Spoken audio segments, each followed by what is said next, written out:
What is in Sprite that you can take out of? It's already clear.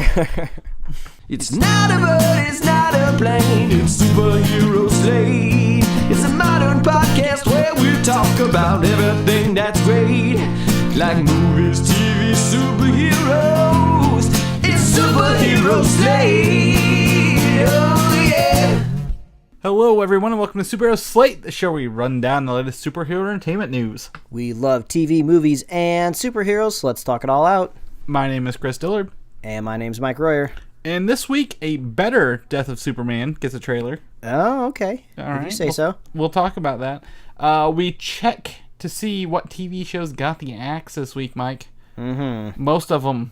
A busy movie season is in full effect with Deadpool and Han Solo coming up very soon. That's right. Summer movie season, summer movie time, whatever you want to call it. Blockbuster movie season in full effect. It's just movie season, and more, Mike. Yeah. So usually I think we're talking about riffraff at the beginning of the show, but I skimmed through the notes here and I saw that you didn't have anything about the classic Jurassic Park ride at Universal Studios closing down this year.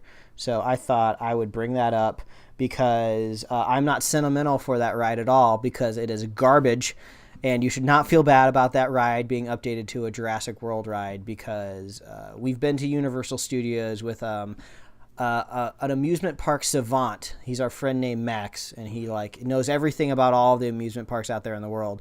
And we rode the ride with him, and he was pointing out a whole bunch of different stuff about the park. And he was just like, "Oh yeah, that used to work. That car there, that used to fall from that cliff, but it doesn't fall anymore. So now it just sits there in the water."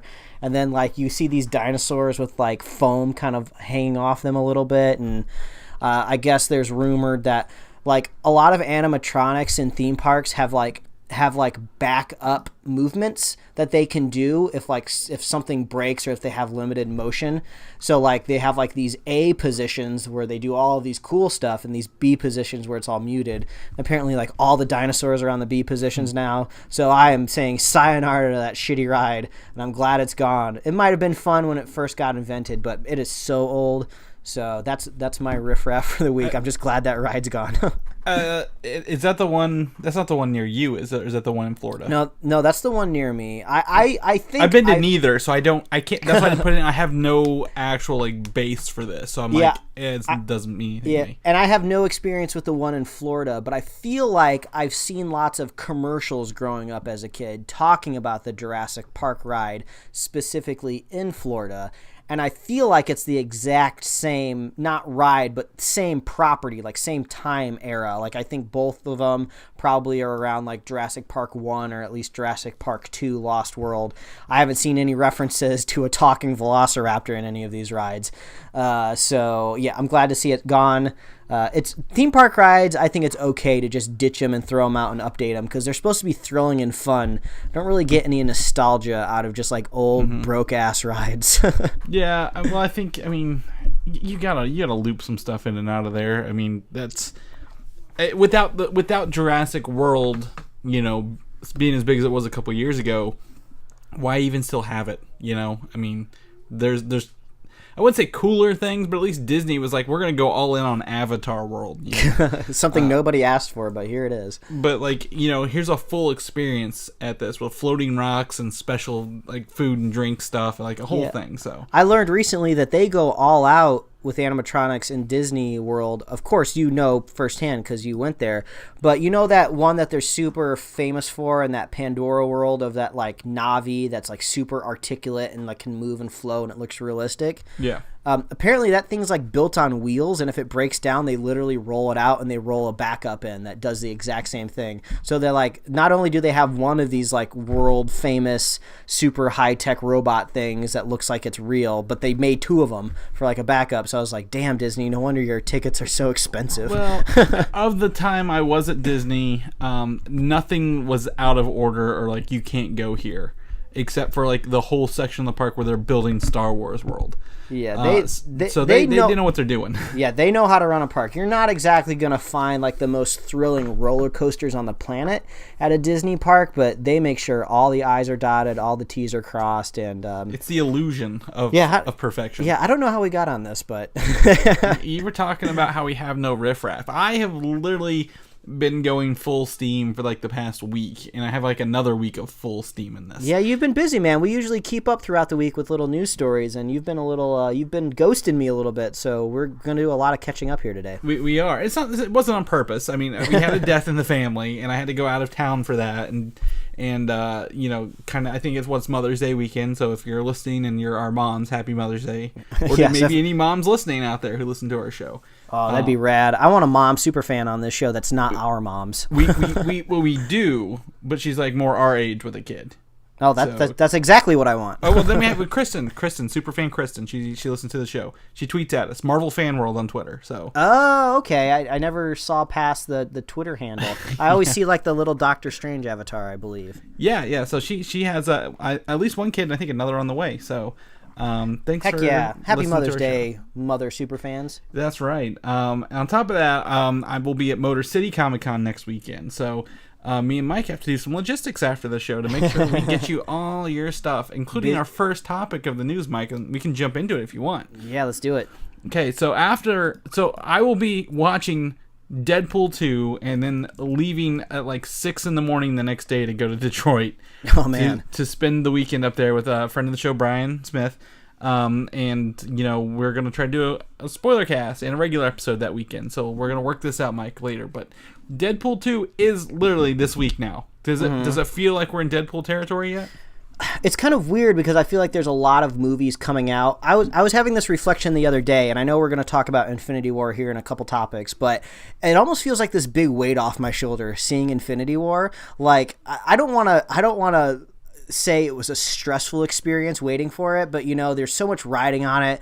The movie could have so easily have been bad. Mm-hmm. You know, we had no idea what was going to happen after the movie. So I feel like now that this monumental monolith of a movie is over and we've reviewed it and we've talked about it, like now I feel like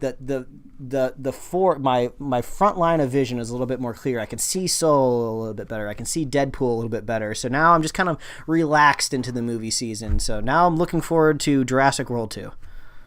And Deadpool 2. And Deadpool 2. And Deadpool. Deadpool 2 is Thursday. I'm going Thursday. I think you said you're going Thursday as well. You got your tickets early? Yes, I did. Great. This is one we don't want to miss out because reviews are online. There's stuff between this and Han Solo. There are like, you know, spoilery, not full spoiler stuff, but we gotta stay low for the next 2 weeks, Mike. We gotta keep our heads low, keep our eyes low. It's not as big as Infinity War, I feel, but I still want to, you know, experience it as fresh as possible. Different type of flick. We're gonna get swear words. We're gonna get some blood. There will probably some nudity of some sort. We had some nudity in the first movie go around. You know, it's a rated R movie. They lean into it, so it'll be a nice adult evening. That's right, very much so. Maybe even have an adult beverage with you. The pop vinyls for the first Deadpool movie characters are actually just dropping. Some of them. I picked up Negasonic Teenage Warhead this week at GameStop, so I thought that was cool that they're making some of these characters. I heard that the GameStop CEO like just resigned. I guess he had the job for like 5 months. I don't know what happened there. So I think GameStop literally is only like staying afloat by like selling pop vinyls. I don't think a lot of people buy a lot of games from physical locations anymore, and if they do, they're probably just like buying them off Amazon or something. Yeah, well, I mean, they have a couple exclusive. Kind of like it's like Toys R Us, like the brick and mortar versions like aren't going anywhere. Like I'm kind of like you when it comes to movies. I will only buy digital copies of the games because I do not want to go change games out of my game console anymore. Oh yeah, I can totally sympathize. So. It's hard for me to walk in there and buy a game because I'm like, I don't want to get out of my way, nerds buying your physical video games. I'm trying to buy pop vinyls here. Exactly, because they have exclusives. Toys R Us had exclusives. Who knows what'll happen? But Toys R Us isn't going to be around any longer, so you're not going to have those exclusives. Right. Well, where do they go afterwards though? Because they've already signed and paid for a bunch of like that. That's really the question there. It's probably probably Hot Topic. I think Funko will just sell them at their own like online store. Like buy them from us. Anyway, Deadpool 2 is coming. Keep your heads low if you want to stay spoiler free. We will have a review episode next week for you guys. So, got that. Solo, A Star Wars Story, is immediately the week after that. No time to breathe. We'll be jumping right into that.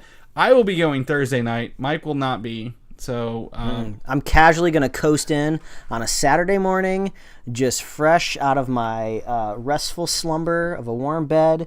I'll get some popcorn, get some snacks. I'll come out of the movie. It'll still be daylight. Just be a low-key weekend. It's the best way for me to see this movie, I think. And there's no possible way to have an early surprise review episode for that. So it'll happen when it happens. So yeah, well, I mean, like, surprise, Han Solo and Chewbacca don't die. Also, Lando doesn't die.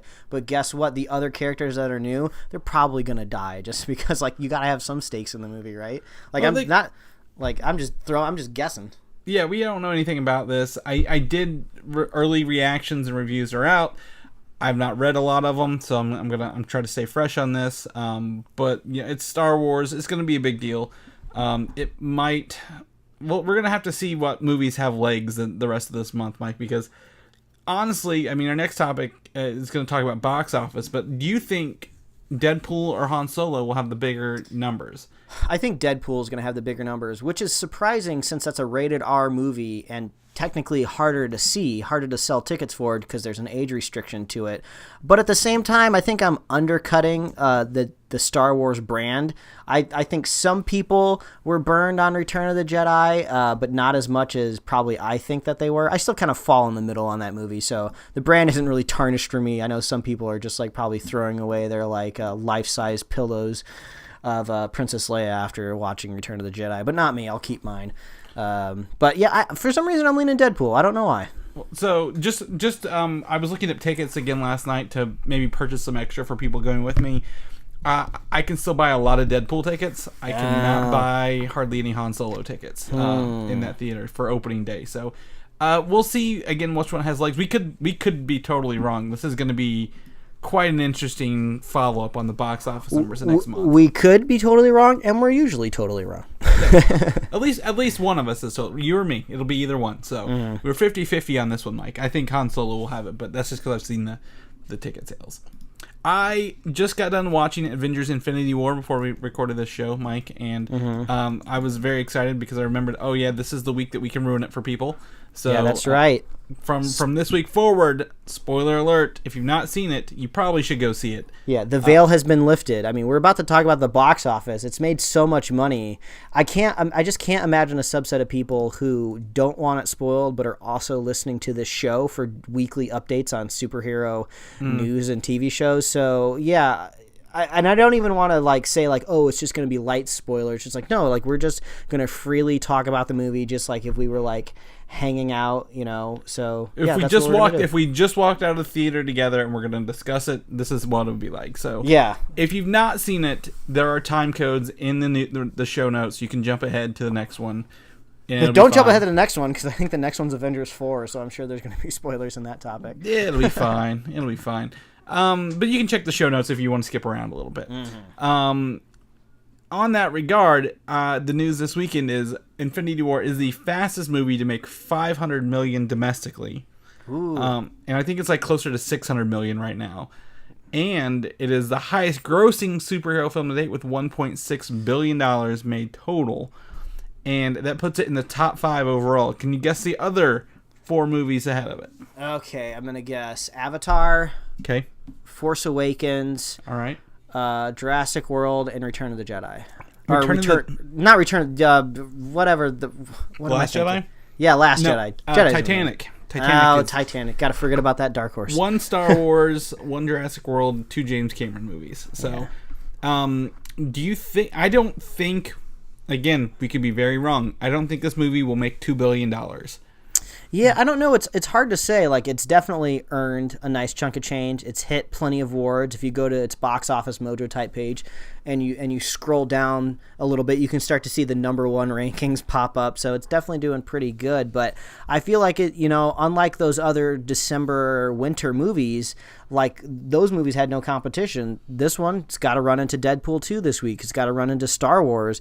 After that, there's going to be a Jurassic World movie coming up. There's a lot for it to compete with. So, yeah, I don't know. I think this will be the last weekend it's number one at the box office. But if you haven't seen it or want to go watch a superhero movie and you find out at the box office Deadpool is R-rated, don't want to take your kids, you may go watch Infinity War. Yeah, just go watch a bunch of people die just without blood. Yeah, exactly. You just kind of fade to dust a little bit. They didn't play Kansas. All we are is dust in the wind, Mike, and that's really the most disappointing fact here as we watch it. I'm really digging the meme that's been going around of characters that are kind of turning into dust. But I think my favorite part about it is all of these professional memers out there must be using the same like Photoshop tutorial because they're all fading into triangles, which in the movie, like they're legitimately like fading into dust, like fine particles. So somewhere somebody landed on triangles. They're all going to fade into triangles. I bet if you go look in the App Store in the top 10, there's an app that says, Thanos effect or whatever, and it just does that for you right there. Like it's not very quick, but it's quick, but it's dirty. So yeah, I feel like I could do a much better representation of the snapping of the gauntlet, but I'm not going to go to all that work. No one cares. You know what? There's two things I noticed watching this movie for the third time, Mike. Mm-hmm. One is the end scene after the finger snap.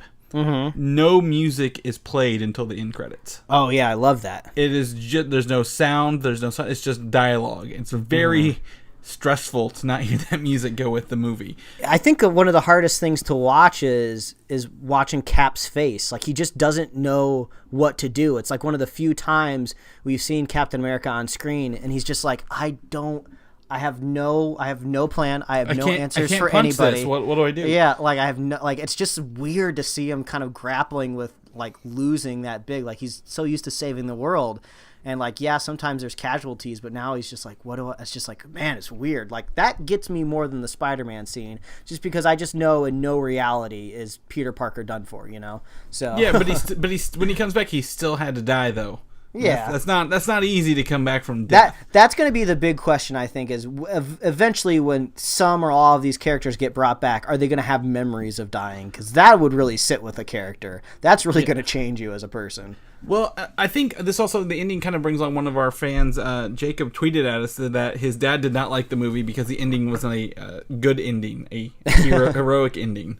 So because his dad's a hardworking man, and when he puts his time aside, he wants to make sure he's seeing a happy ending. It's just like you just gotta wait. You gotta wait. There's another one coming out. They'll make you happy then. Mm-hmm. The other thing I noticed was I think Thanos can only use the gauntlet when his fist is closed, because his power is only activated when his hand was closed. And then one of the gems lit up, and then he could release his hand to use the power. Yeah, I didn't catch that till the second time, because I think Tony might say, very briefly, but in all of the action, it's kind of hard to keep up with. Mm-hmm.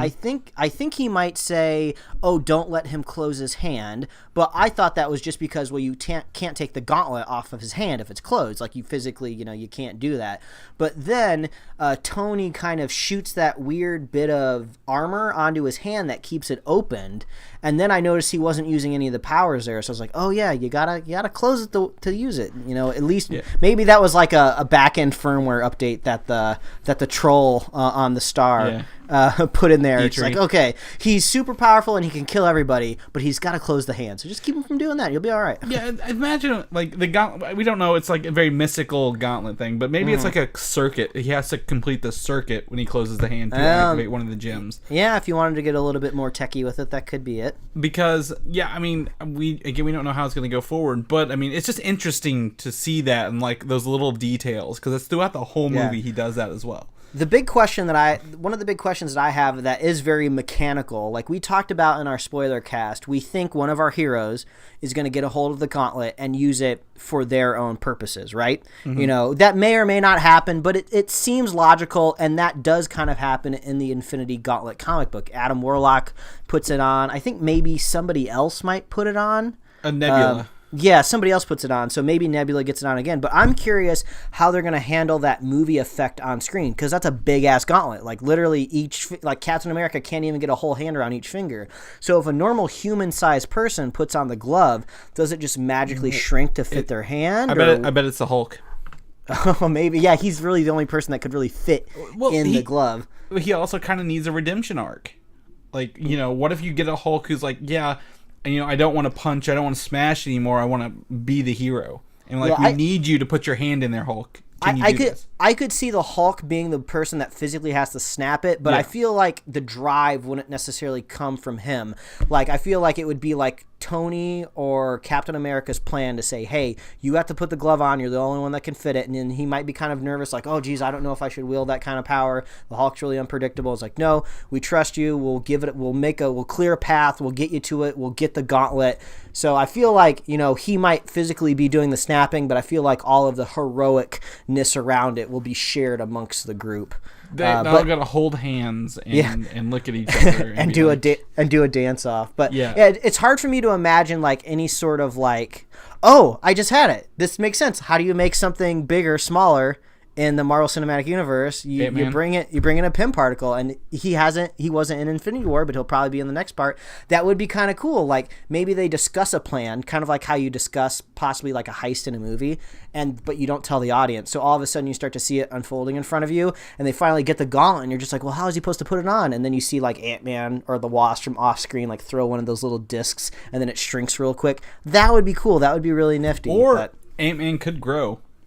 Yeah, that's true. Yeah, so we forget he can also make his hand big enough to fit. We have options, but I feel like I don't want to go too far into this because I don't want to fall into the trap of writing the movie before it comes out, because I know you said that before, that I might do that a little bit. I still disagree with you when it comes to The Last Jedi. I don't think I wrote that movie ahead of time, but I definitely don't want to fall into any sort of trap like that. Yeah. But there's a lot of clever things that I think they could do with this gauntlet. It's still in play.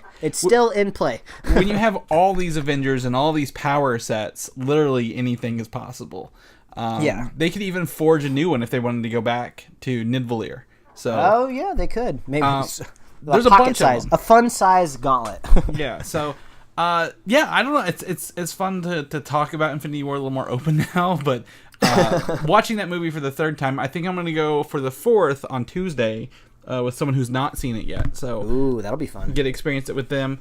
I don't know. It's a good movie. I'm glad it's making all this money. I think this will be the last weekend's at number one, because I think this is also the last weekend it has IMAX in its entirety. Yeah, because the theaters that only have smaller screens or one IMAX screen, they're going to roll it over to Deadpool. But yeah, and that's when their contract ends with them, was Deadpool. So I know my IMAX is Deadpool. So I don't know. I'm excited about Infinity War. I'm glad I've watched it so many times, and it's still enthralling. I was editing photos when I kept looking up. I looked down, I still got to finish this. So I'm just glad it's good. Like, it's not the most perfect movie I've ever seen, and it didn't need to be by any stretch of the imagination. I'm just glad it was good.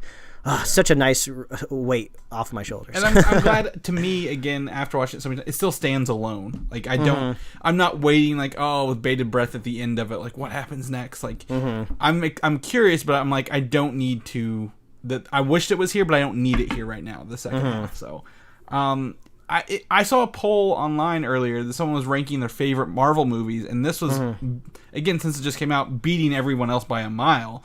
Do you think this is your favorite Marvel movie now, Mike? I don't know. We've had a couple weeks to kind of sit on it. It feels weird. It just feels ranking them because it's like we've talked about it like to death, like how it's like a TV series, and it's just like it's weird ranking episodes of the TV series because they all have to come in some sort of chronological order. So it's like, well, yeah, of course, like the season or series finales are always really good because that's where they save all the awesome stuff for. Like no one's ever saying like, oh yeah, episode 2 of season 4, that's the best episode that was ever made. Like, no, that's not really how it works, you know. Well, I think it's is up there easily because I can sit down and watch it multiple times and not feel burnout. Because there are some I'm like, I really dread watching The Dark World. Like, I don't know when I'm gonna ever have to revisit all these Marvel movies sequentially again. But god dang, do I not look forward to that one? That is just gonna drain me. You just got to go on YouTube like I do and look for somebody that put together like one of those supercuts or those recaps. Those are really helpful. I've seen it too many times. I'm like, I know what happens. I don't need it. It's inconsequential. But Avengers 4 is on the horizon. We are excited for Avengers 4. Yes, it is. And apparently, according to Josh Brolin, there's still work to be left on this one. They filmed the majority of it last year, but they have a year to edit and fine tune. Less than a year. We're less than a year away from the next Avengers movie. That is insane. It is very true. And there's probably some filming, of course. They're going to add some more, probably film people who are out, maybe retweak the story if they need to a little bit, standard reshoots if they need extra scenes.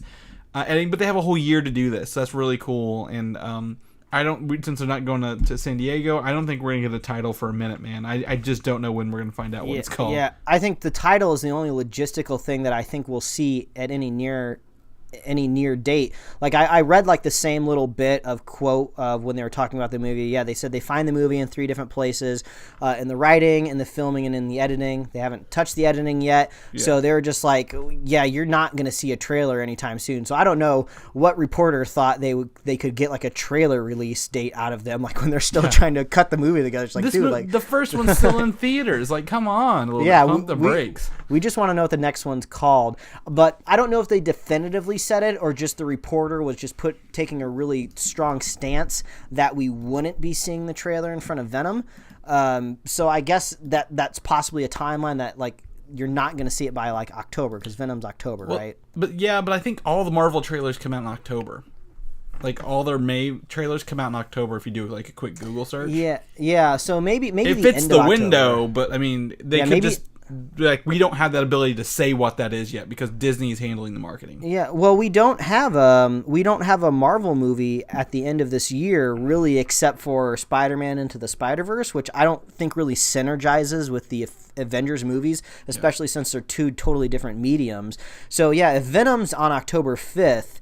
I could see it maybe in the latter half of October, but this would be such a big trailer drop and a big reveal that they probably just wouldn't attach it to a movie release. They'd do like a whole hoopla about it, probably announcing the title of it and everything, and just whip up all this froth and fervor. Let me toss out 2 scenarios here for you. One, we get the title at the end of Ant-Man and the Wasp. Ooh, that would be fun. That'd be a nice little ad. Because they can be like, hey, Ant-Man and the Wasp will return in Avengers. Oh, that is true. They always put that they will return.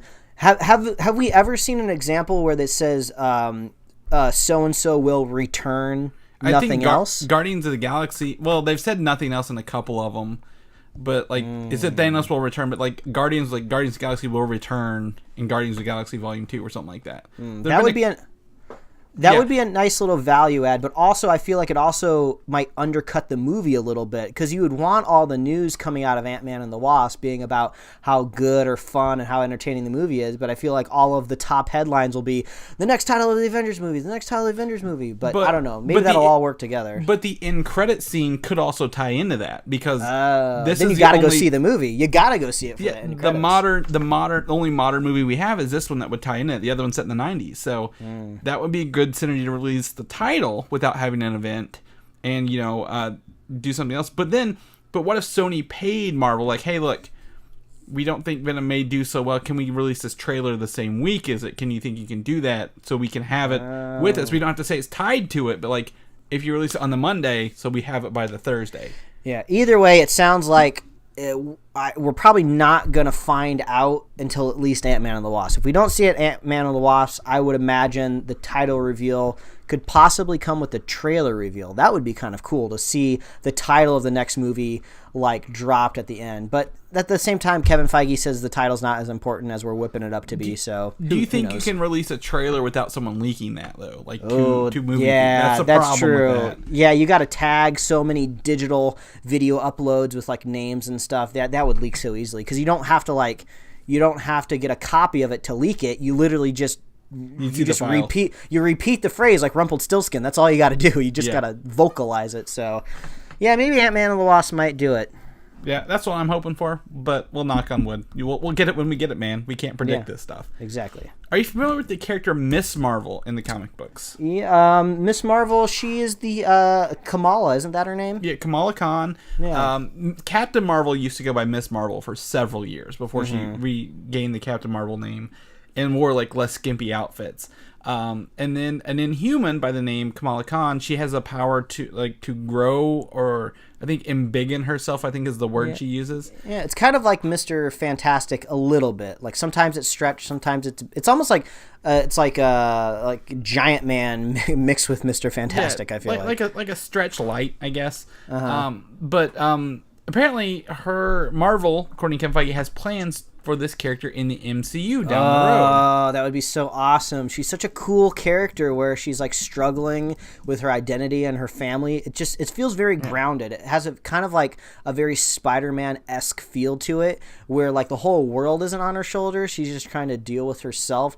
I own the very first trade of the book, and it's really cool. It's really interesting. Since the Inhumans are kind of on the ins and also on the outs, I would be curious of where her origin ends up coming from. I feel like it might be okay to change it, but just wanted to share a little tidbit. When you asked me who Miss Marvel was, I realized this is a podcast and audio format, but I was moving my arms side to side as if I was stretching and changing. So the character is fun to mime when you're by yourself in your room in front of a microphone. Well, what's really fun about this character, when you say Miss Marvel, like the biggest thing when she came out was she is a Pakistani American who lives in Jersey City, and I believe she's also comes from a Muslim family, and is a female superhero, and you have all this combining together of like things you wouldn't think could work together, create this really awesome character that a lot of people have grown to love and look up to.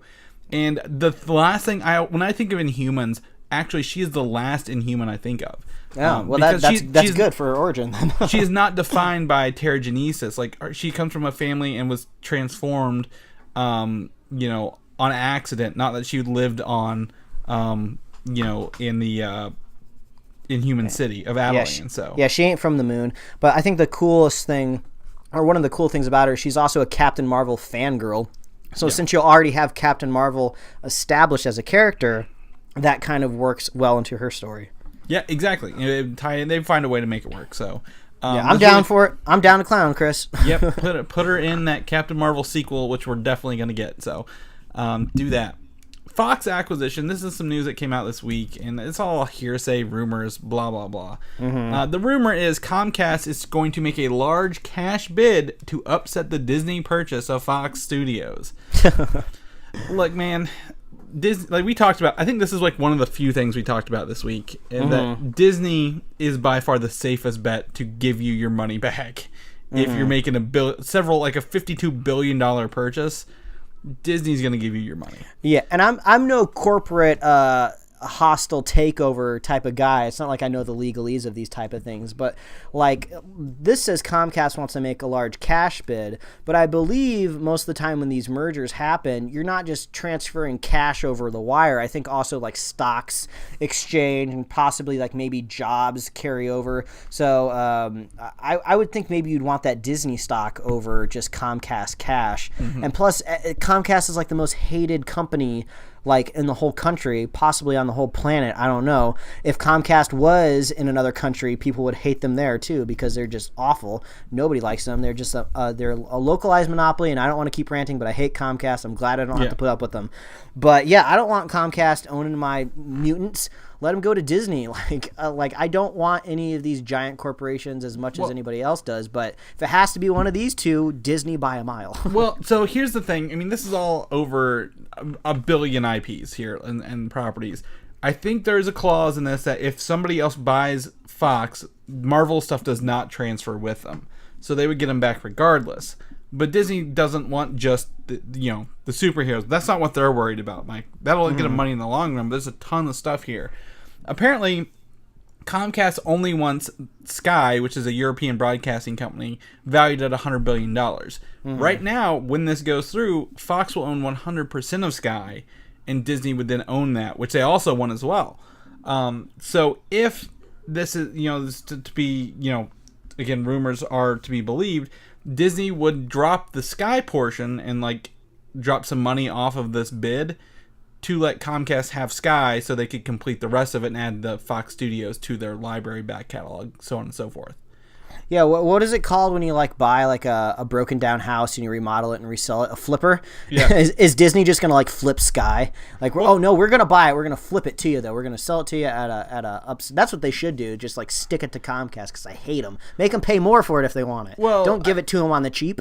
Well, the thing is, if they make this bid for all of Fox, then the investors have to vote, and it could go awry, Mike. It could go very, very wrong. Yeah, well, under the worst circumstances. But this will be the last time I'll mime something on the podcast. But I was miming somebody sticking a fork in the Comcast and twisting it. So just that's what I imagine when I think about. We are halfway through the show. You're gonna mime a couple more things. So all right. Well, we'll move along. We'll move along. Yes. So Agents of S.H.I.E.L.D., we're not going to talk about it, but the season or series finale is this Friday at 9 on ABC.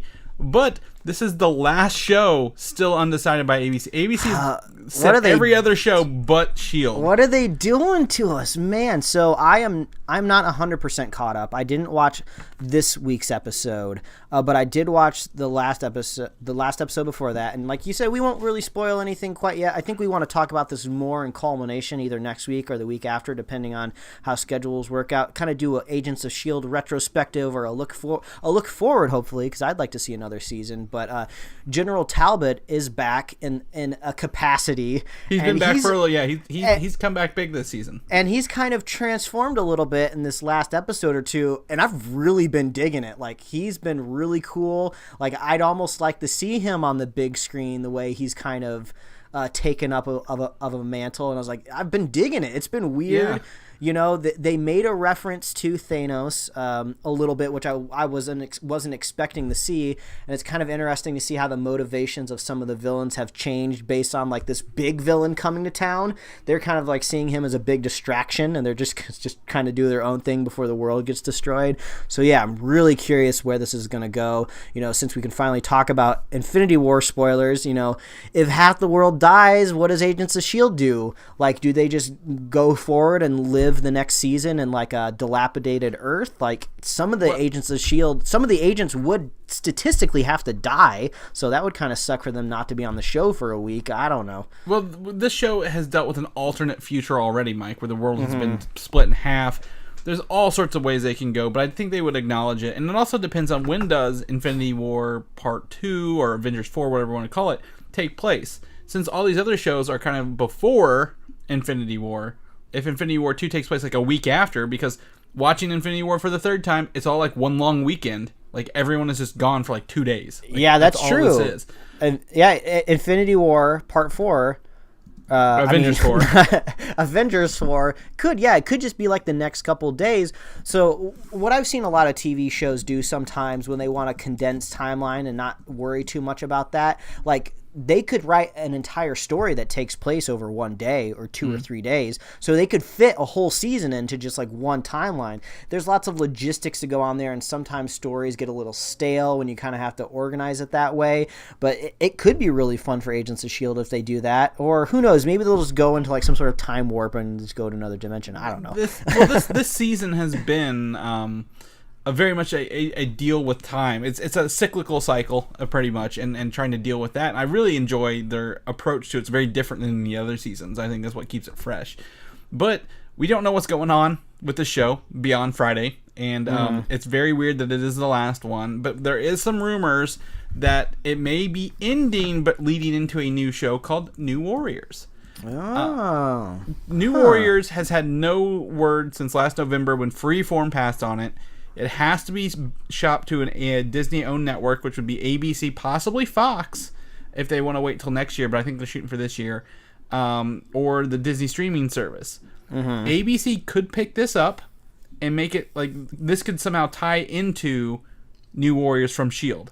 Yeah. So, but the trademarks have been filed this week for the show, and there's been nothing going on for a long time, so it's kind of weird that the culmination of all this all at once is very coincidental, but not. So. Yeah. Or maybe this is just a way to kind of make a truncated season of Agents of S.H.I.E.L.D. Like, if Agents of S.H.I.E.L.D. is on the bubble of being canceled, maybe it's just because they're worried about renewing it for like 23 more episodes. That's a big commitment. Mm-hmm. So maybe you just do half and half. You do like 13 episodes of New Warriors, like 13 episodes of Agents of S.H.I.E.L.D. I want Agents of S.H.I.E.L.D. to have a really nice finale where like kind of everybody doesn't necessarily have to go off into a sunset, but I just want them to just have like a nice story where everything ends just without weird effects from the movies affecting it, which is weird because I never would have thought I'd say that, but like I almost want them to have one more season post Avengers 4 where they can just kind of deal with the new lay of the land. They don't have to worry about like a super alien threat coming to kill all of them, and they can just kind of just like make one nice storyline where they don't have to weave it through all of these like wouldn't it also be cool if the finale of S.H.I.E.L.D. actually affected the MCU? Conversely, like, hey, we've reestablished S.H.I.E.L.D. or we've established this new organization. Maybe they established S.W.O.R.D. And they're like, so now we get to acknowledge this organization, use it in the MCU again, rather than the other way. So. I would like that, but who knows if the movie and TV side of things will play nice. But what if they planned it out like, hey, you have one season left. Do you guys want to shake hands, make up, and make it all work together? I mean, it would make sense. I mean, they're dealing with an unworldly threat in this season of Agents of S.H.I.E.L.D. I could see ramifications of that being we got to build a base in space. We got to protect this planet because we can't just stay on the surface. Yeah, so. or S.W.O.R.D. was started in Captain Marvel, and they find this empty, abandoned space base, and that's where they work from in the next season. Yeah, I don't know, man, but this is I hope it gets another season. Like, I never would have thought I would come around to Agents of S.H.I.E.L.D. There's still really weird, cringy moments. There's parts where they're still kind of dealing with, like, a TV budget. It's still TV, at the end of the day. But, like, it's been fun. Like, it's surprising. What's cool is this last season is paying off from episode 3 of season 1. So it's all come back around, Mike. It's all paying off in the end. Mm-hmm. So, New Warriors, new trademark, maybe be replacing S.H.I.E.L.D. We don't know about S.H.I.E.L.D. We won't know until next week, and we'll tell you then, whenever everybody else finds out. Yeah. In unsurprising news, Inhumans was officially canceled by ABC. It took them long enough to do it, but they were like, no, this is on our cancellation list. Because ABC took forever to do all their cancellations this year, it seemed like. So. Yeah, all the upfronts are about to start, I think, this week and next week. So probably want the slate to be clean. Ready They're to like, go. here's definitely what's going on and what's not going on. So no surprise there. Officially canceled. Maybe we'll see something picked up later where it's a reinvention and not that version we saw, but who knows what'll happen. Luke Cage season 2 got a trailer at the beginning of this week, Mike, and we watched it here.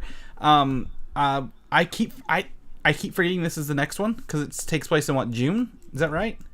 Yeah, June 22nd. It comes out at a slightly unfortunate time for our household because we definitely want to watch the next season of Luke Cage, but I think it comes out on the exact same weekend as the next season of Glow, the Glamorous Ladies of Wrestling, which is a hilarious, really good show. So, but it's a comedy, and I think it's only 10 episodes, so I could probably burn through that, so I probably don't have to worry too much about it, but this trailer looked super fun. I like seeing Luke Cage just like walking down the street, and he's like super famous in like Harlem, and everybody's like doing their double takes, like lowering their sunglasses, like checking him out because he's like super cool. And then he just gets kicked in the face by Bushmaster. I'm just like, what's going on? So, first off, the villain's Bushmaster, who whoops Luke Cage's ass, which is great to see that this bulletproof, fireproof explosion, everything was bouncing off him at some point. I'm like, God, they need to like bring him down a notch again because he's way overpowered. And they did with this Bushmaster guy, and I think that's going to play into the story. But Glow is the week after Luke Cage. Netflix is not going to release both their shows on the same weekend. I'm safe. So you have to crank out these 13 episodes in one week time, Mike, before your Glow starts. But I think Bushmaster's interesting because he looks to be a mystical villain. And who knows if this is even the first half, if they're going to do 2 halves again. It looks like Mariah Dillard and Shades are back there as well, running Harlem at the end of the episode. I think this is going to tie in, again, Danny Rand coming in to explain Bushmaster and his powers and maybe some way to beat him. But, as someone else pointed out, like, this is a great way to do Heroes for Hire. The black community does not need a white hero coming in to save the day. So especially one as stupid as Danny Rand. So I really don't think they're going to, like, he'll be in maybe an episode like they usually do, But I think that's really about it. I don't think he's going to come in and help beat Bushmaster. I think Luke Cage has to do it on his own. Yeah, and, it was a notable exclusion because we had seen those set photos of Iron Fist being in it, and he's not in the trailer at all. So that was an interesting decision to not put some hypeness in there. But I don't know, maybe he's a poisonous enough character where you don't want him in there. But two things that I would note: my favorite part of the trailer is when Luke Cage like busts in to like break up a bunch of like bad guys, and like they point guns at him, and he's just like, really, and he's just like, they got to know we tried, which is hilarious because even the bad guys know that they don't stand a chance, but they can't just run away, or that's even worse for them. And then also, I'm really curious the origin of Bushmaster's powers, because he seems to be good at fighting, but just because you're good at fighting doesn't mean you can make Luke Cage bleed. But then he gets shot with bullets later in the trailer, so he's bulletproof as well. So I'm really curious, are they mystical powers? Like, I feel like it's a little too obvious if he also went through the same genetic experimentation that Luke Cage went through, because it's just like, you can't just keep making villains out of the same way you made your hero, that's just like a machine cranking out villains. So, but I think he was like in a circle and he had like all the herbs and stuff. I think he's very mystically powered. Maybe they just got to make it more convincing than Iron Fist was, because all of that mystical bullshit I hated. Like when they brought in some of those mystical villains that he had to deal with. Well, like that show was like just bad all around. Yeah, though. that spider lady bullshit garbage. I was just like, they didn't explain any of it. They just said, "Here you go. Good luck fighting this new round of people popping up here." So. Anyway, but I mean, I think it's coming up in June. I think it's gonna be good. I mean, I'm looking forward to Luke Cage. It's one of the few I look forward to. Again, Jessica Jones season 2 is divisive, but we've got Luke Cage, and then our next news thing is that Iron Fist season 2 has wrapped filming. I did not know they've been filming for 7 months. They've kind of kept this under radar, and there's a new showrunner, whole new people involved. So. He also made it sound like there's a transformative journey in this. He's not the same person because feedback was bad, of course. Nobody likes anything Scott Buck touched last year at all. Kind of died and withered. So, Iron Fist. Do you think? I thought Daredevil would be done first. Do you think we're gonna get Iron Fist season 2 before Daredevil season 3, or how do you think this is? Punisher's still filming. What's next after Luke Cage, Mike? That's my question. I think the big question is it's hard to really plot out these next seasons without knowing if we're getting another Defenders, and when that might be. I don't think we've had any sort of official announcements. I would assume that's what Netflix wants to do. Maybe not call it Defenders season 2, but maybe they'll use a different name or something like that, maybe to hype it up a little bit. But like, it seems like you crank out more seasons and then you bring them back together for like a big brawl. So if they do that again, maybe you kind of shift your shows around a little bit. But it would be really weird going into the Defenders season 2 with Iron Fist season 2, because we kind of did that already.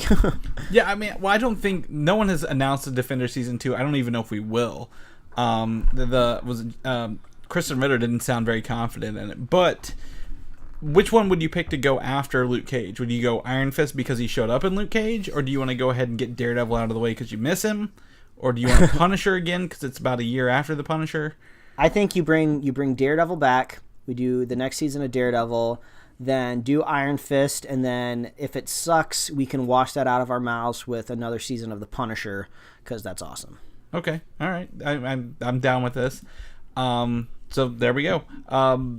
But Jessica Jones season 3 is actually already casting. They're already working on this. It sounds like they're not slowing down on these shows over Netflix. They are cranking these out as we go. The character breakdown for Jessica Jones season 3 sounds like they may use a character called the Power Broker from the comic books. And in the comic books, he uses Carl Malice's research, who was big in season 2, and the IGH, which we know gave Jessica her powers, to give people strength and durability for a price. Like, he is very much about money and giving people these powers for a lot of money. That's cool. I like that. I think they need to up the action a little bit for Jessica, so having multiple people to fight against would be pretty interesting, I think. Yeah, it sounds like something a detective would have to take on too, which makes sense for her. Yeah, no, I agree. I think that sounds good to me. I'm down. All right, there we go. Shifting gears, we're getting out of Marvel. We're going right into Star Wars here. The live-action TV series, as you posted earlier, is to be set 7 years after Return of the Jedi, Mike. Yeah, that's right. We finally have slotted our series. and it is going to feature new characters. And of course, they're not going to bring back people from Return of the Jedi 40 years later and be like, "Hey, you're in a TV show now. Hope you look the same age." But I mean, that's cool. We don't know a lot about what's going on in there, so that's okay with me, I guess. Yeah, I guess we talk about the ramifications of the Empire falling, but really the Empire doesn't fall all the way. You know, when we left the original Star Wars trilogy, we had come to the conclusion that our heroes had saved the galaxy, that they have fought off the dark side, they killed everybody that was bad, and they blew up the Death Star, and it could never be built again, apparently, but it was. So what happens to the dark side when it goes away, and maybe the vestiges, maybe we'll have heroes that are trying to snuff out the last little bits of it, and maybe it doesn't work out, and we see the origin of Snoke possibly, since we know nothing about that character. So maybe he'll get a little bit. I mean, he's a CG character that could easily be turned to screen, and he looked like he was really freaking old in The Last Jedi and Force Awakens, but it's interesting to finally get a time slot. It's a very specific time. Yeah, we can start to kind of visualize what it will look like, what the sets will look like, what the costumes will look like. We're not necessarily doing it's not prequel era. way in the past, Knights of the Old Republic. So I trust Jon Favreau. You got to trust the guy that booted off the MCU. Yeah, he's been doing some good work, very very good work lately. I think this is going to be more of a now that the Empire who control the galaxy is dismantled, what kind of like black markets and like subcultures have risen to powers because of that? If no larger powers are to keep them in check, I imagine it's probably gonna be some sort of crime gritty thing. So I wonder what lightsabers they go with. Do you go with the smooth shafted lightsabers from the original trilogy, or do you have to go with the more gritty new ones that have all the lightning bolts coming off of them? Do you even have a lightsaber? Yes, you have a lightsaber in your Star Wars show, or I'm gonna be so mad. You do not make a Star Wars show and put a lightsaber in your stupid Star Wars show, Disney, or I'm not buying your streaming service. All right, well, we'll see. We'll see if you get tricked into it or not. Oh, man, I never knew I could get so mad off of one question. Apparently, I mean, I did. I know. We've done 171 episodes, Mike. I know you can, and I know those questions that'll do it too. The movie that is not officially announced by anybody, the Obi-Wan Kenobi movie, is rumored to start shooting in April 2019 after Episode 9 wraps up in their Pinewood studios. Mm-hmm. Do you think this movie is going to actually happen or not? It's such a weird timing, because we even kind of foresaw this when all of these new Star Wars movies were announced. They said, probably 3 Star Wars story movies, 3 brand new main movies, and then we'll kind of put the other ones in the middle. But that means your third Star Wars story movies comes after your big culmination of all of your brand new characters. So it does seem kind of weird, because then no other movies were announced yet. So is this Obi-Wan movie? Does it dovetail maybe a little bit and segue into some of our new Star Wars stories that might be Knights of the Old Republic and also Rian Johnson's new stuff? Or is it just going to be this weird floating movie that is just like, hey, give us your Star Wars money until we whip out this other new stuff? You didn't answer my question at all. Do you think this movie will happen because it's not announced? Like, nobody has said this movie is happening. No one at Star Wars or Disney is like, yeah, we're making an Obi-Wan movie. I mean, I made peace with the fact that maybe it might not exist, just because you brought up a point, I think the last time we talked about this movie, and also with Solo, that these Star Wars story movies have been so fraught with just complications when it comes to production, that these could be the only 2 Star Wars stories movies that we ever get.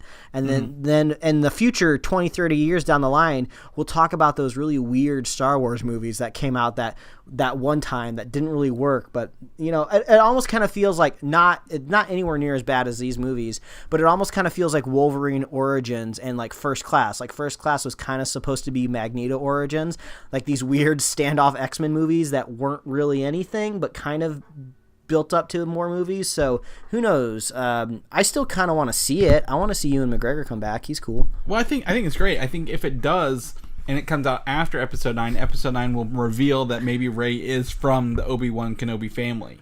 Oh, maybe. Because, like I said, every movie that's come out has been like, well, Han Solo died. We need to make a Han Solo movie. Rogue One was just, I don't know where it kind of fit in there. Like we need more Darth Vader because we can't use Darth Vader anymore, kind of thing.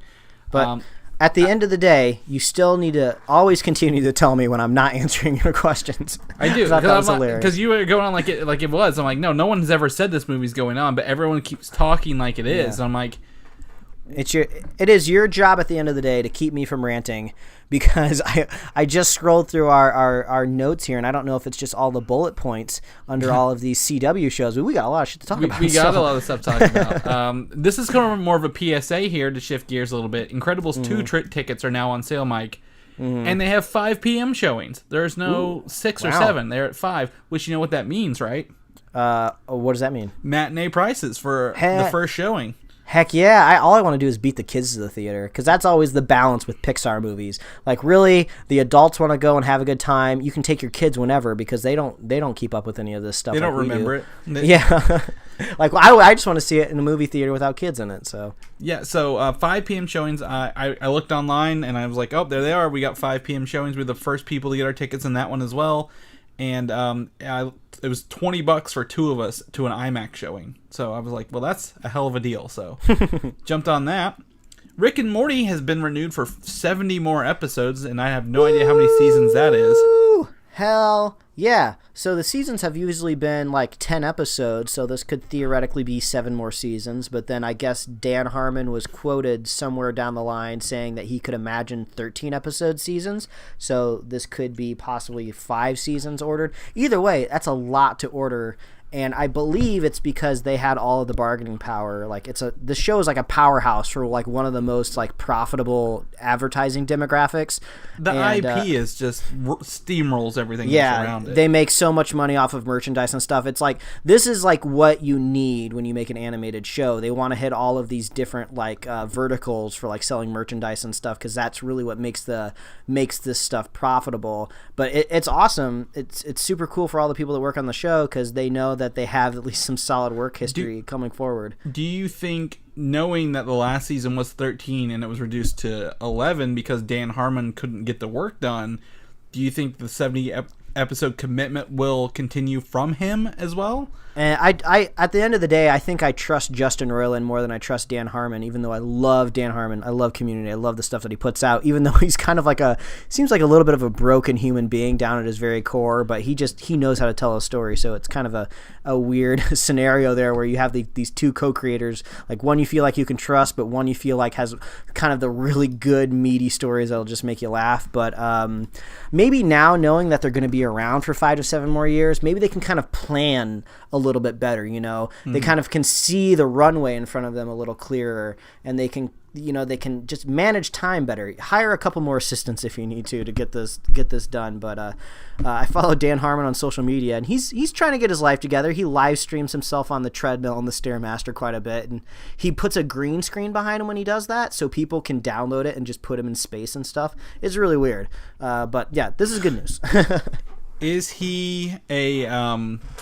he the TV version of Kevin Smith? Is that what we think? I think in certain aspects, but he's crazier. Kevin Smith is like vegan now, and he almost died from a heart attack, so I think he's a little bit more of an adult. Really? Yeah. So, that's cool, I guess. Dying of a heart attack doesn't make you an adult, but after hearing many of his podcasts, he seems to have a little bit more of a grip on reality. All right, we'll take it.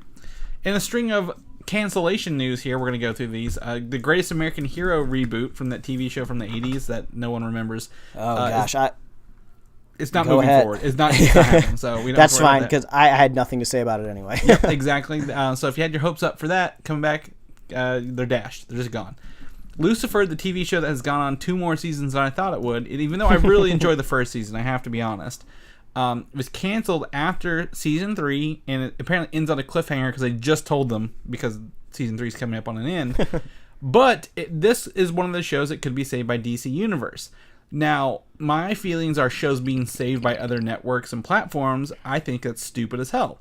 If a show's going to end, it needs to have a natural lifestyle, a lifeline, like I don't know. It just needs to end if someone says it needs to end. Like, there's a reason for it ending.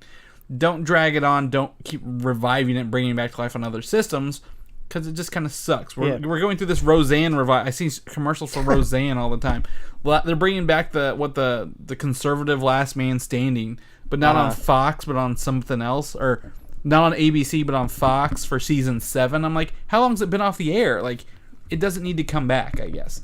But yeah, I have a slightly different opinion just because with the case of Brooklyn Nine-Nine, which was recently canceled by Fox, but then almost immediately picked up by NBC, it's a little bit of a damned if you do, damned if you don't type of scenario. Because like Fox, even though we can all hate them for canceling our favorite shows like Arrested Development and Firefly and things like that, they can see the viewership numbers. Like they know that they're getting good critical reception, but critical reception doesn't pay the bills. They're looking at the actual numbers. So I have a feeling they look at something like Brooklyn Nine-Nine, see, we're not getting the numbers that we need to make a profit, or at least to get the kind of returns that we want, so we're going to have to cancel the show, even though they probably know it's going to get picked up by another network, and the other network will be able to run with like promos and ads saying like, we saved your favorite show, it's now on a new network at a new time, come and see the new show, we saved your show, we're so good, and they'll get a little bit of a ratings bump, and they might get 1 or 2 seasons out of it, but it's not, I don't think it's going to be a long-term save. So yeah, it's just one of those weird things. It's like, I've never really been in that scenario before. Like I hear shows about like, what's that? The Mindy Project. I heard that was canceled and saved by Hulu, and I didn't really care because I didn't watch the show. So this is kind of one of the first times I've ever been in that fan base where my show has been canceled, but also been saved by another network. It's a weird scenario to be in, so I'll let you know how the waters feel, you know. Yeah. My other thing is like, you know, I'm a big fan of Arrested Development. Season 5 is coming out on Netflix at the end of this month after like not telling us for years. And like, is this show still funny and relevant after 15 years of being kind of dormant? Yeah. What kind of benefit does that bring? I know we're in an age where this can happen now. Shows that were canceled in the 80s, 70s, 80s, 90s even, like they were not coming back. They're gone. They're dead. Yeah. So like, is this still good for the show? Is my hope. Like, what is it good? And Lucifer, also, I don't know about Lucifer, but yeah. Yeah, but we're in such a highly competitive television landscape that even if a show is doing decent ratings and really good critical reception, like I feel like if your show's really not hitting home runs like every single week, you almost have to cancel it because like they're just going to watch something on Netflix or watch something on Hulu or Amazon Prime or HBO. Like nobody has to be at Fox on Sunday night watching your show. So it's tough out there, but usually the consumer ends up winning because we get lots of really crazy shows that get greenlit. Yeah. I mean, there's a lot of good shows out there being created and coming every time. So I think there has to be lifespan for television shows. It can't go on forever or you become The Simpsons. And I don't remember the last time I watched an episode of that, so. He knows the theme song, guys. In good news for Berlanti Studios, Mike, they have broken the record for the most shows in production at all time. It used to be they tied with Jerry Bruckheimer Studios for 8, and they just bumped up to 13 in 1 year, so. Dang, that Greg Berlanti must be very proud of himself. I hear he's a very just really nice, calm, measured guy, which is really nice to hear. That kind of just good people can be really successful. You don't have to be like a crazy like misogynist harasser and to like film to make a studio like Rat Pack or something like that. You can just be like a nice person, and if you're nice, good things will come your way. So congratulations. I'll give him a pat on the back. Yeah, so 13 shows. I'm going to run through them real quick for you, Mike. He's got a lot of DC shows, of course, you may know. Yes. Arrow, Flash, Legends of Tomorrow, Supergirl, and Black Lightning on the CW. Also, Riverdale's a comic book show, and All American I've never watched, which is also on CW. He's got Blind Spot on NBC, 2 new shows on CBS called God Friended Me and The Red Line, a Lifetime series coming up called And You, Netflix, he's doing the Riverdale spinoff Chilling Adventures of Sabrina, which is like the teenage witch. And lastly, he's doing the DC Universe show Titans. Man, so busy studio. He's got fingers in like everywhere but Disney. So that's what it looks like. So that's cool. I think only one of his shows got canceled, and that was it. So do you think he's gonna add more, or do you think he's just gonna leave it on this? I would imagine the sky's the limit. You probably just I would imagine it's fluid, right? You know, like we just talked about shows getting canceled. He might lose 1 or 2 shows next season, but then he picks up a couple more. So who knows? We probably just hovering around this. What is the maximum number of shows you can do before you start to turn the scale of Golden Boy to, oh my God, he's costing us so much money? Yeah, like there's no way one person could read all of these scripts, you know, all the time and like pass over. Like you gotta have a lot of trustworthy people, you know, under you that know what they're doing. Yeah, I guess my thing is, what's the breaking point for a studio? And I guess we're gonna find out sooner than later with 13 shows. So yeah. Cool. Man of Steel 2, the movie, the follow-up to Man of Steel, the Batman or the Superman movie from what was that, 2013, I think, is apparently eyeing a 2020 release date. So they want to get the sequel to this movie out, a standalone Superman movie that people might enjoy. So yeah, I guess 7 years isn't too late to put out a Superman sequel. Man, so, just give me like a renegade director. Just somebody that's just going to do something crazy with it that makes me excited to go see this Boy Scout on the screen. I need a good script. I need someone who understands Superman that isn't like, oh, he's got to be sad and dark and dreary and we need to redo the old, you know, Christopher Reeve Superman again. It's kind of thing. Are you sure it's just not going to automatically go to David Goyer? Like, hey, write us another Superman movie. No telling. He did do. I had a conversation with someone about this. He did do The Dark Knight and what's the other one? Before Batman Begins. Yeah, it's so weird. Like sometimes who is this guy? What is he doing? Maybe you just have to have Christopher Nolan behind you to make your work look good. You know. Yeah, maybe. I did watch Batman Begins the other day. I really enjoy that it's fake Gotham and not like filmed in New York. Like I really enjoy that. So anyway, Death of Superman.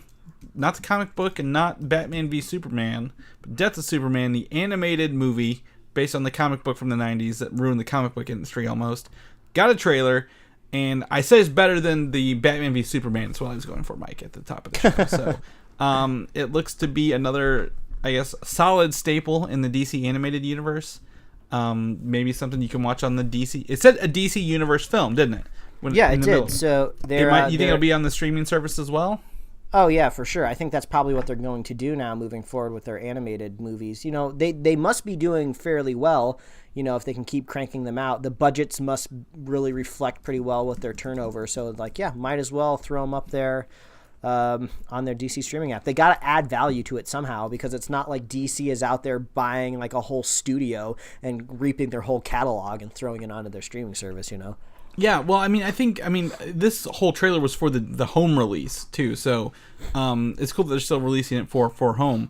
It does bring me up. Batman Ninja did come out like a week or two ago, Mike, and we haven't watched it yet. Of course, we talked about it. Dang! But the critics have it as 89% on Rotten Tomatoes. Oh, hey, that's pretty good. But that's only 9 critics. Like animated movies don't have a lot of critics in there. Yeah, that's a small sample.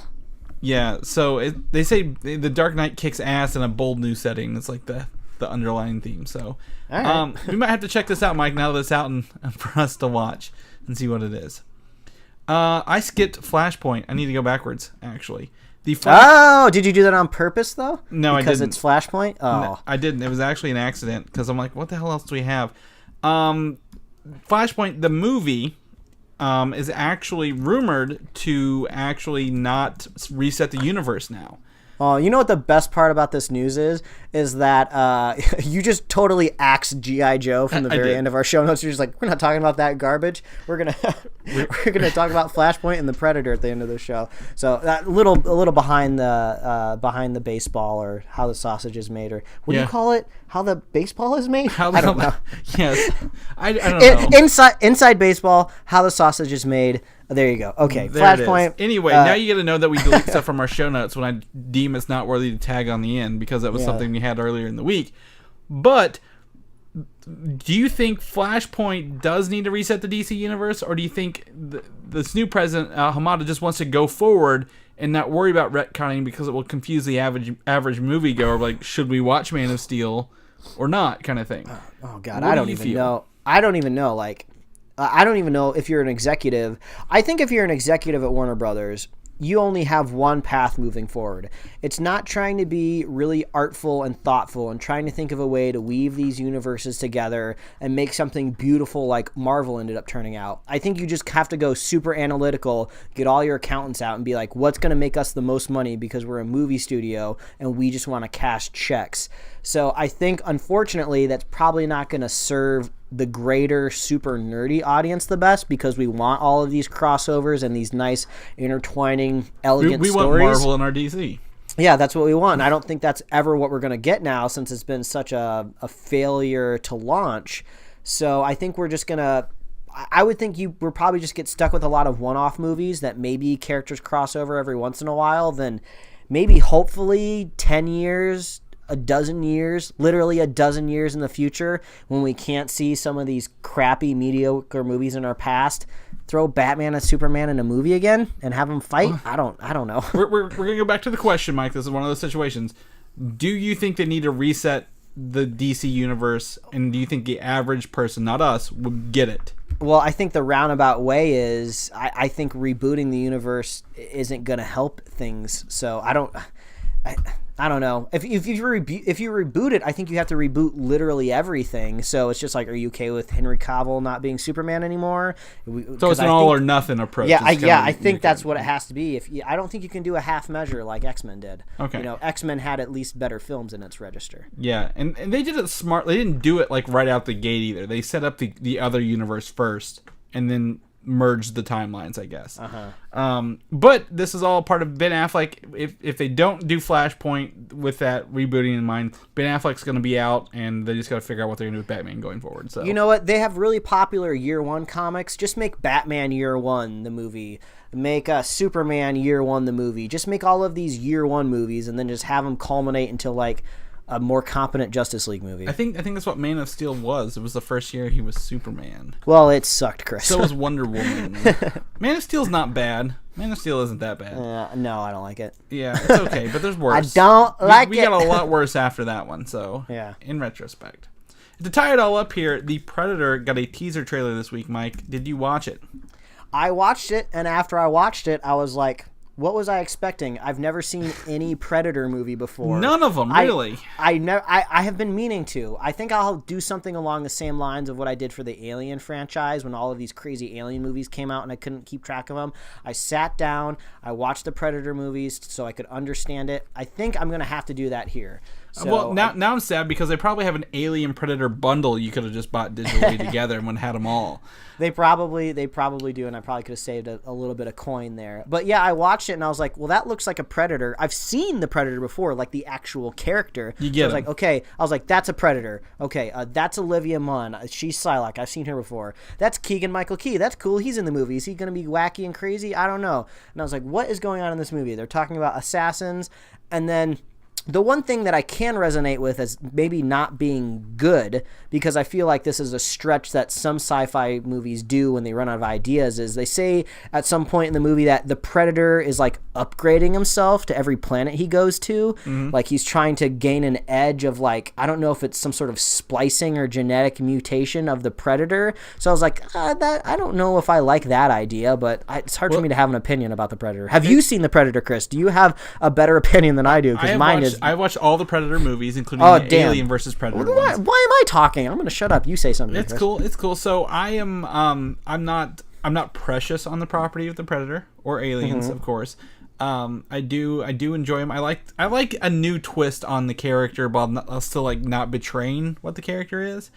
And I think, he's talking about upgrading himself. I mean, the assumption is gene splicing. It may just be like, I have no idea what they're going to do with it, but it's a new take on that subspecies of I guess warrior races that are coming here. So I'm okay with this, but I definitely, it has the guy from Logan, was it Boyd Holbrook, who played the villain, like who came to get Logan with the metal, he had lost his arm or whatever. I'm excited to see this cast come together for this movie and see what it does. But I mean, it's got to be, it can't just, the trailer was so generic, I think, is my problem. Yeah, I think I saw some of the top comments out there on the internet was, well, that was indeed a Predator trailer. So I guess, from my point of view, I guess there's not a whole lot of excitement here. It it just started today. Like it just started at the beginning, and I was like, okay, this is cool. And then it just went to like slice and dice, and can you see it? Where's the laser? Where's all this stuff going on? It lost me by the end, and that was kind of sad to me because I was like, oh, I really wanted this to be something more. But it's only the first teaser, trailer, whatever, and I think it's like a fall movie, maybe. So we're gonna just have to cross our fingers for that and see. Hopefully something comes out better by the end of it. So. All right. Well, there you go. I'm glad you could at least speak a little bit more eloquently about the Predator. Yeah. Just you never see him coming, man. You never see him coming. So that's our news for this week. A little bit longer than usual, but I mean, I had a good time talking about it, revisiting our Avengers spoilers, Mike, that we get to talk about now. Yes, and thank you very much for keeping me on task. Yeah, you're very welcome. It's my job. It's the one. And for axing G.I. Joe, we don't need to talk about that. No, we don't. Snake Eyes is getting a movie. Who's Snake Eyes? Is he the white ninja or the black ninja? I don't remember. I think he's the one with the metal face. I don't know. No, that's Destro.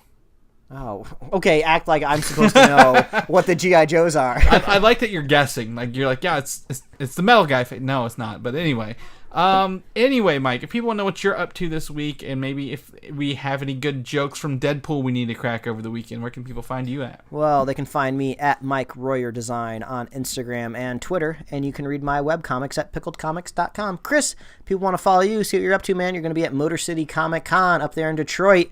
Where can they find you? You can find me on Twitter at Valdan, Valdan. You can head over to Instagram, find me at Valdan87. Or head over to Comic UI, where I will be posting, again, like I said, stuff from all the conventions on that site, because it's the best site to get all our convention news. So if people want to know where they're going to find our Deadpool review at, where can they find that at next week? Well, as always, please visit superheroslate.com. That is the best place to find all the avenues we host our little show here, and to get our awesome show notes. So if you want to take a look at all of those renewals and cancellations that we talked about at Berlanti Studios, or if you want to see the links to the Luke Cage trailer or Predator trailer, you can get all of that in our show notes at superheroslate.com, and you can find us on Apple Podcasts, YouTube, Google Play Music, SoundCloud, TuneIn, and Stitcher. And you can like us on Facebook, follow us on Twitter and Instagram, and you can get merch at superheroslate.com/a store. If you're a super fan of the show and you want that title on your gravestone, all you got to do is share the show with a friend, share the show with a buddy, and we will be here every week, and we would love you so much more if you would leave us a review wherever you listen to the show. We love you out there. We love you, moms. Happy Mother's Day, and that's another one in the bag. That's right. We'll see you guys twice next week, and then twice the week after. We'll see you then. All right. Adios. Thanks for listening, and don't forget to subscribe. That's my motivation for recording the podcast is food.